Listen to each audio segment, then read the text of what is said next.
The man dumped the fishy bait into the sea, solely to lure the fearsome great white shark. Then, two girls donned their wetsuits and climbed into the rusty shark cage one after another. This was a thrilling deep-sea, death-defying adventure. For just $100, you could get up close and personal with the ferocious great white shark. Little did the two girls know their nightmare was about to begin. Soon, the shark cage descended to a depth of 5 meters, surrounded by dazzling schools of fish. Never having witnessed such beauty before, they were instantly thrilled, unable to resist exclaiming that the $100 was absolutely worth it. Kate quickly pulled out her camera to capture Lisa's joy, but just as she finished snapping a photo and reached to hand the camera to Lisa for a turn, her hand trembled. The camera plummeted into the deep sea. Both girls immediately leaned over to retrieve it, only for disaster to strike the very next second.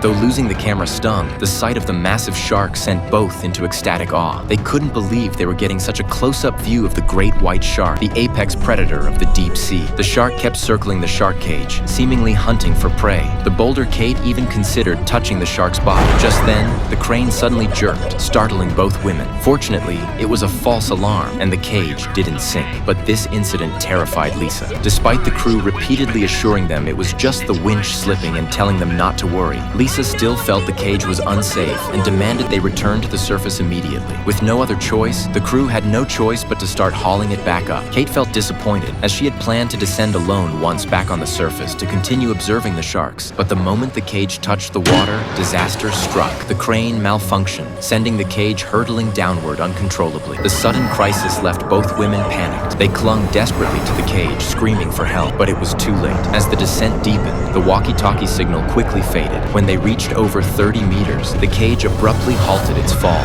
The immense inertia slammed both women hard against the cage floor. Combined with the crushing water pressure, they instantly lost consciousness. Worse still, the force caused the steel cable to snap under the weight, sending the cage plunging back into the deep sea. A thunderous crash followed as it slammed into the seabed at 47 meters. The winch frame, torn loose in the impact, landed directly over the cage's exit, sealing it shut.